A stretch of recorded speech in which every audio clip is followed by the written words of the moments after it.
சொல்லுங்க, ஆகஸ்ட் மாசம் ஆவியின் ஆரம்பம்.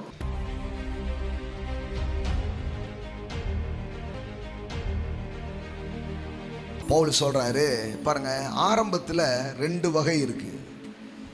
ஆரம்பிக்கிறது எல்லாமே சரியானது நோக்கி போகுதுன்னு சொல்ல முடியாது.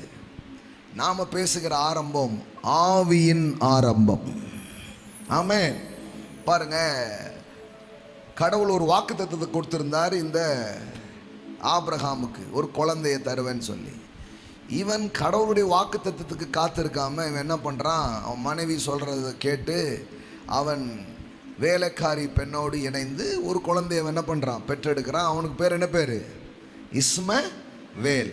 இஸ்மவேல் என்ற ஒருத்தனை அவன் பிறப்பிக்கிறான். இதுவும் ஆரம்பம்தான், இதுவும் ஆரம்பம்தான். குழந்தை இல்லாத அவனுக்கு இப்போ என்ன வந்துடுச்சு? குழந்தை வந்துடுச்சு. ரிசல்ட்டை வச்சு சரியா நடந்ததுன்னு என்ன பண்ண முடியாது, சொல்ல முடியாது. கடைசியில் பாருங்க, அதனால ஏகப்பட்ட பிரச்சனை, அதனால ஏகப்பட்ட டென்ஷன், ஏகப்பட்ட வருத்தம். ஆனால் இப்போ 100 வயசு ஆயிடுச்சு ஆபிரகாமுக்கு. இப்போ அவன் வாழ்க்கையில் கடவுள் ஒரு ஆரம்பத்தை பண்ணுறாரு. இந்த ஆரம்பம் யார் தெரியுமா? இஸ்மவேல் அல்ல, ஈசாக்கு, ஐசக். ஆமென், ஐசக். ஆமென். நான் சொல்றேன், இந்த மாசமே ஐசக்கின் மாதம் தான். ஆமென். இந்த மாதமே எல்லா இஸ்மவேலின் செயல்கள் முடிவடைந்து, அல்லது மாம்சத்தின் செயல்கள் முடிவடைந்து, ஆவியின் செயல்களால் தேவனுடைய அற்புதங்களை பார்க்கக்கூடிய ஒரு மாதமாக இந்த மாதம் இருக்கிறது. அதை தான் கலாத்தியரில் எழுதுகிறார், ஆவியினாலே ஆரம்பம் பண்ணின நீங்கள். எல்லாம் சொல்லுங்க, ஆவியினாலே ஆரம்பம் பண்ணின நீங்கள். ஆமென். சொல்லுங்க, இந்த ஆகஸ்ட் மாசம் ஆவியின் ஆரம்பம். ஆமென். சொல்லுங்க, ஆகஸ்ட் மாசம் ஆவியின் ஆரம்பம். It's anointing, it's a spirit moving month.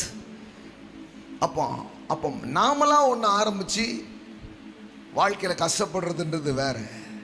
ஆனால் தேவன் நமக்குள்ளே ஒன்றை துவக்கி நாம் செய்கிறதுன்றது வேற. 2 இருக்கு பாருங்க, 2 வகையான ஆரம்பம் இருக்கு. ஒன்று, தேவனுடைய வாக்குத்தத்தத்தை நம்பாம சுயத்தில் மாம்சத்தில் நம்ம நிறைய ஆரம்பிக்கிறோம், அதெல்லாம் ஜெயத்தை நோக்கி போகிறது இல்லை. ஆனால் தேவனை நம்பி தேவனுடைய பலத்தில் ஒன்று செய்கிறோம் பாருங்களேன், அதுக்கு பேர் தான் சரியான ஆரம்பங்கள். அதை தான் இங்கே பவுல் சொல்றாரு, ஆவியினாலே ஆரம்பம் பண்ணின நீங்கள். அப்போ ஒரு காலத்தில் மாம்சத்தில் தான் ஆரம்பம் பண்ணினான் ஆபிரகாம், அது தோல்வி ஆயிடுச்சு. ஆனால் இப்போ மாம்சத்தில் இல்லை, இப்போ தேவ பலத்தில், ஆவியின் பலத்தில் செத்து போன அவன் மனைவியின் கர்ப்பம் பலன் அடைந்தது, இவன் சரீரம் பலன் அடைந்தது.